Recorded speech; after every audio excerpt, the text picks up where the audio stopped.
That's why Eric Eggers is with us today. He's Vice President of Research at the Government Accountability Institute and co-host of the Drilldown podcast with Peter Schweizer. He literally wrote the book on how the left manipulates the rules of our elections. I'm from Illinois, so I definitely understand that. The title is Fraud, How the Left Plans to Steal the Next Election. He has spent years following the money and the networks behind political corruption, foreign influence, and the activist infrastructure that changes policy without voters ever really being told what is going on. This is just Eric, welcome to Detroit's Morning Answer. Hey, it's great to be here. Good morning, Detroit. Good morning, John. Yeah, good morning. Eric, start by explaining the core argument Peter lays out in They Want a Nation of Renters. What are the main levers he and you identify that are making it harder for Americans to own a home? Well, first off, stuff's just more expensive, right? I mean, what caught our eye is Donald Trump's unveiling the concept, or at least floating it, of a 50-year mortgage. And as we discussed in the podcast, I was like, wait a minute. All due respect to President Trump, a 50-year mortgage is a terrible idea. It's going to lower the monthly payment by like $250, and it's going to make the bank hundreds of thousands of more dollars. It's going to cost you a ton more money. So we're like, well, so what's the actual issue they're attempting to address? And as we dug into it, we realized just how expensive home ownership has become and how many fewer people are participating in the concept. Less than 40% of people under the age of 35 own a home. The median home cost, I think, is now $400,000. The ratio of income to purchasing a home is now 5-to-1 as opposed to 3-to-1. So it's a lot more expensive. And then we started to kind of unpack, well, why is that? And what are the forces that they're driving? And John, we kind of came up with two main forces. One is immigration. I mean, the reality is we've just let a ton more people in this country, and we haven't built many more homes. And then the second is environmental regulations, which obviously makes it more expensive for homes to be built and to kind of qualify or abide by the new rules. So those are the main things that we kind of get into. And then we get into, and I give Peter a lot of credit. You play the clip. His point is like, there are forces that do want you to own nothing. The World Economic Forum had an essay, "You will own nothing and be happy." And as we point out in the podcast, the Venn diagram of people who encourage owning little or nothing and who encourage open borders is significant. There's a lot of overlap there. So it's just kind of fun to zoom out and take a look at what's really happening here. Yep. And I think Stephen Miller pretty much backs up what you're saying. Here he is. I want you to hear what he has to say and get your take on it. 40% of the population of rent-controlled housing in New York City are foreign-born. Think about that. In one of the largest metropolitan areas in the world, 40% of rent-controlled properties are being lived in by people who weren't even born in the country. What kind of system is this? We bring in people from foreign countries, and then we pay to lower the cost of their housing, while people who were born here have to pay higher prices. So when President Trump is reducing net migration, that is what's going to ultimately, along with all these other steps, deregulation, historic tax cuts, going to bring down the cost of housing. Yeah. That, and also, Eric, we should probably tackle the zoning rules as well, correct? Oh, absolutely. And by the way, John, I'm just saying, you just kind of made me have this little existential crisis. Like, I'm not saying I got to get out more, but I literally watched Stephen Miller say that on the news last night. And now you're playing it for me this morning. I'm like, bro. Sorry about that. But he's absolutely right. And just quickly to your point about the environmental regulations.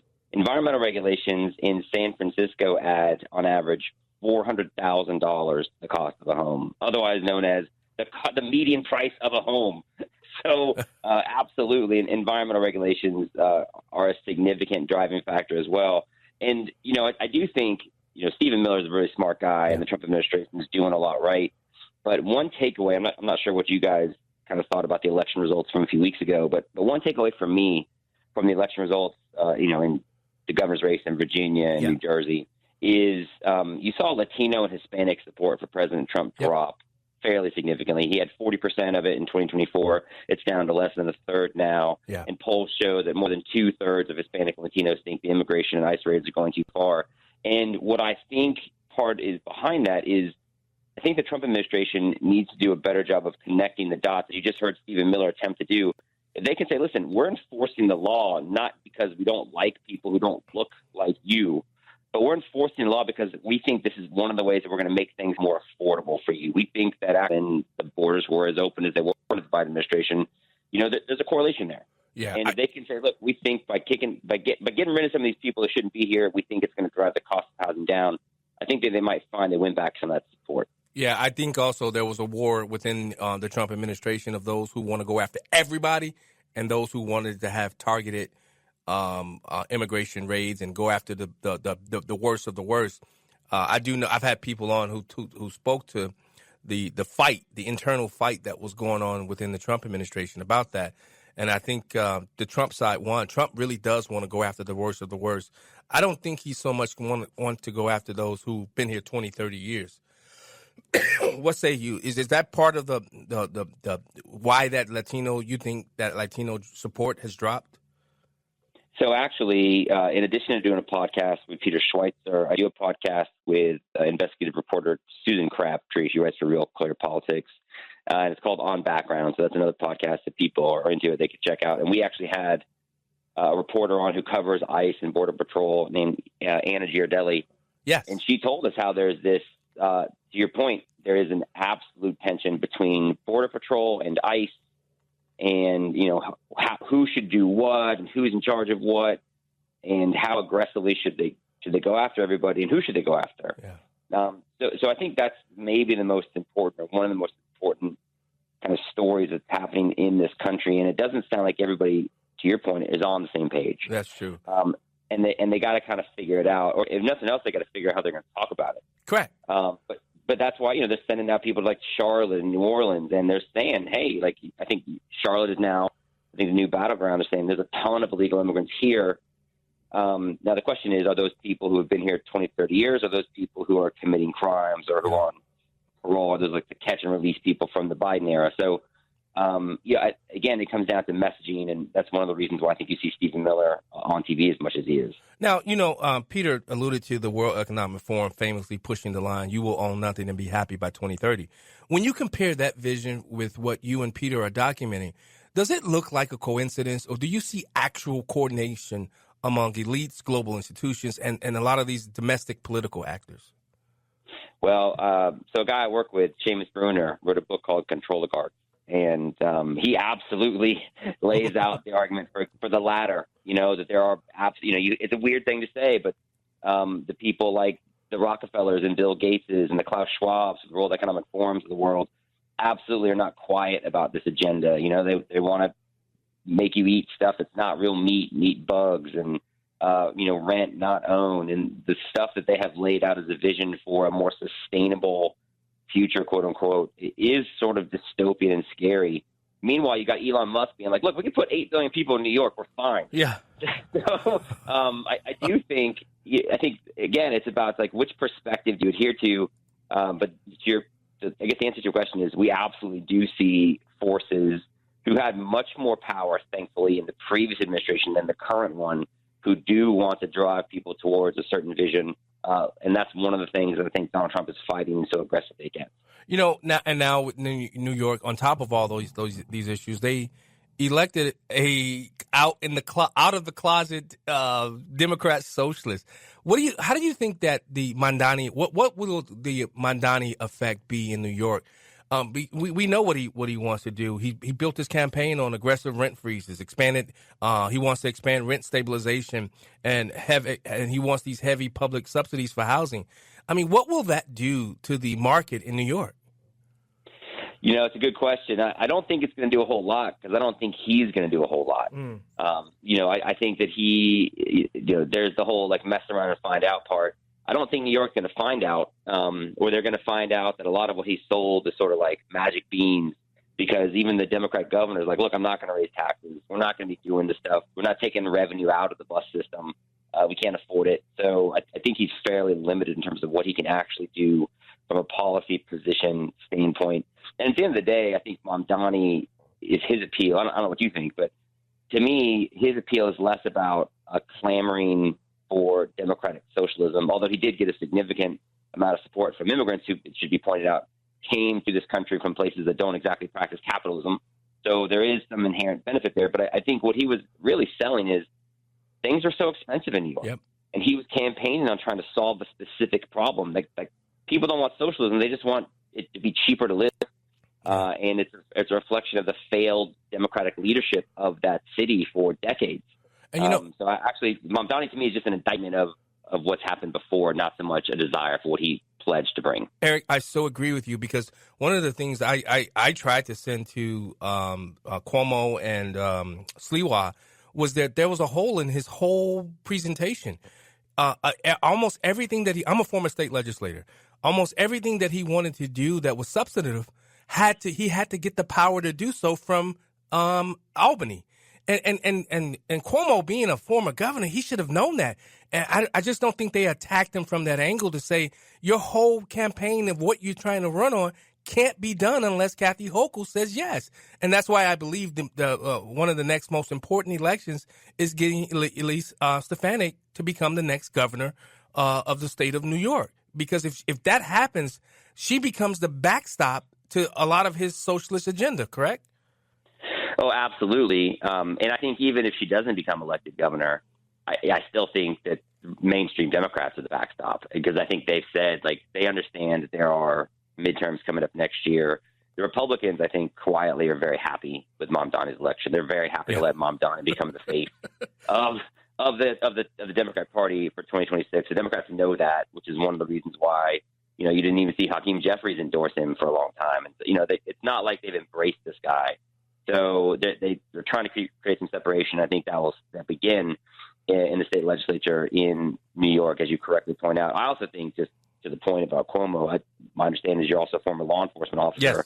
So you understand, too, while it should have been disqualifying that Mamdani's tweeting about defund the police and saying all these negative things about police officers in 2020, unfortunately, elections are about choices. And so Mamdani is able to be not so bad, because while he was tweeting about the police in 2020, Cuomo was like killing everybody's grandma by sending them to nursing homes. So during COVID, so it's not like it was a great choice for New Yorkers. And I think that's another dynamic there. And I think a lot of people don't know this thing that's been.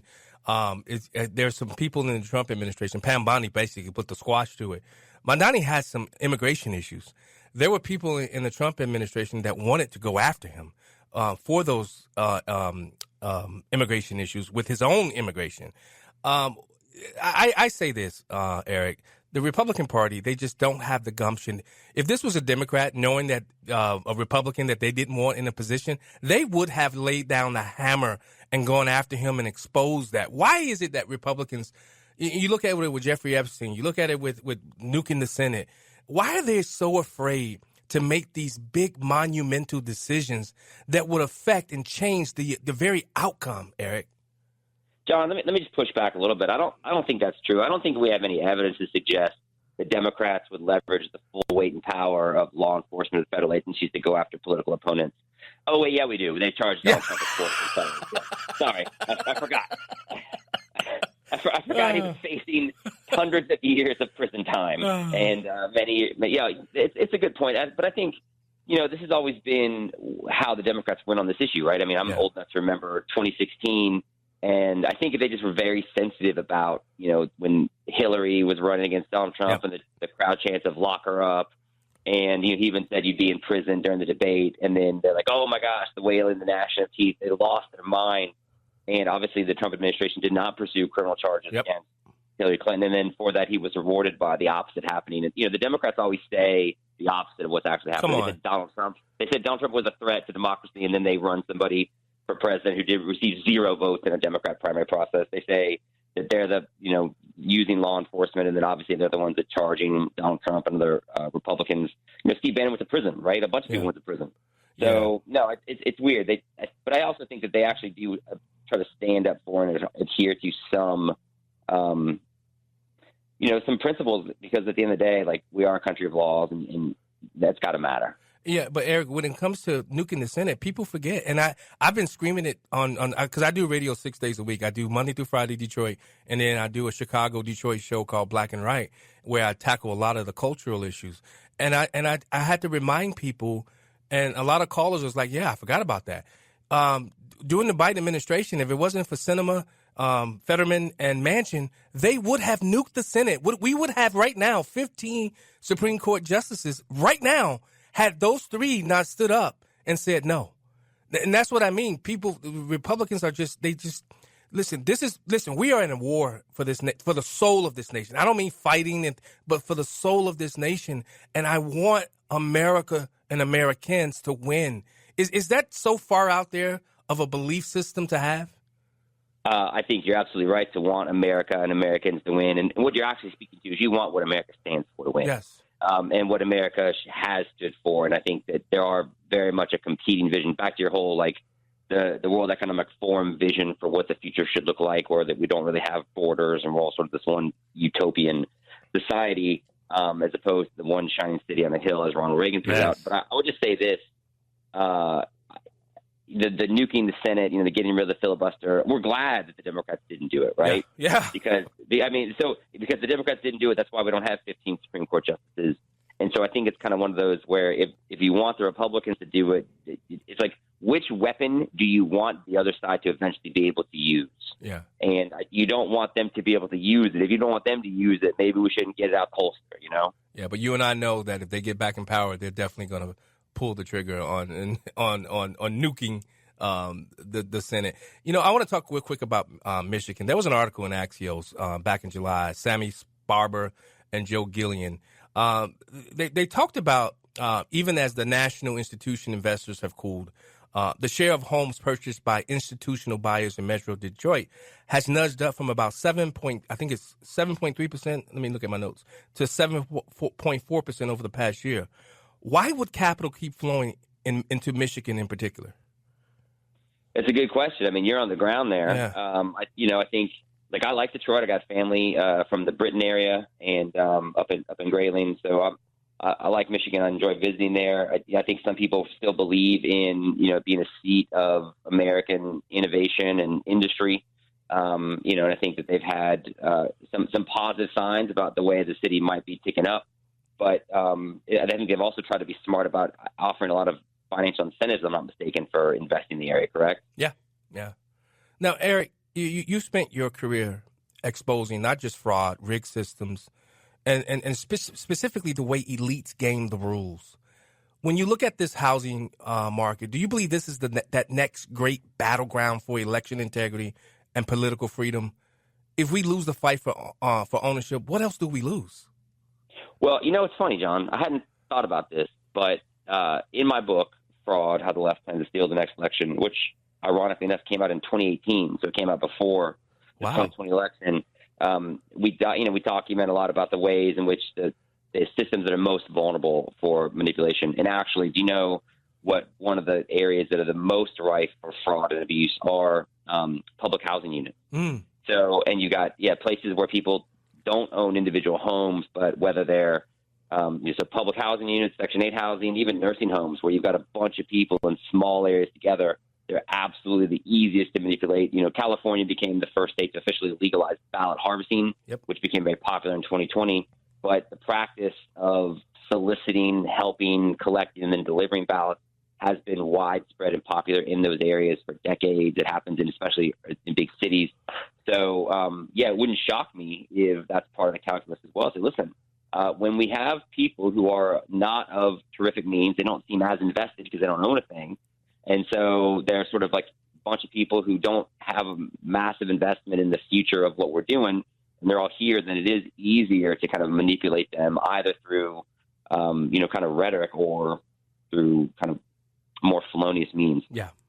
Well, you know what, Eric Eggers, this was fun today. I'm definitely going to tell Riley to make sure that you are on the rotation because I really thoroughly enjoyed interviewing you today. Thank you so much. He's Vice President of Research at the Government Accountability Institute and co-host of the Drilldown podcast with Peter Schweizer and with Susan Captree. What's the name of that one again? Where can people find it and find you? Hey, look, I like doing podcasts the way Kate Cunningham likes hoisting up jumpers, So you can find me on social media at just at Eric_Eggers, and you can check out the podcast with you at thedrilldown.com. Eric Eggers, thanks so much for joining us, man. It's truly been my pleasure.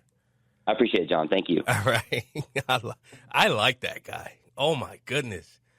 Paul, I love people that are able to educate the audience, and I think that's one of those things we had today with Eric Eggers, Vice President of Research at the Government Accountability Institute.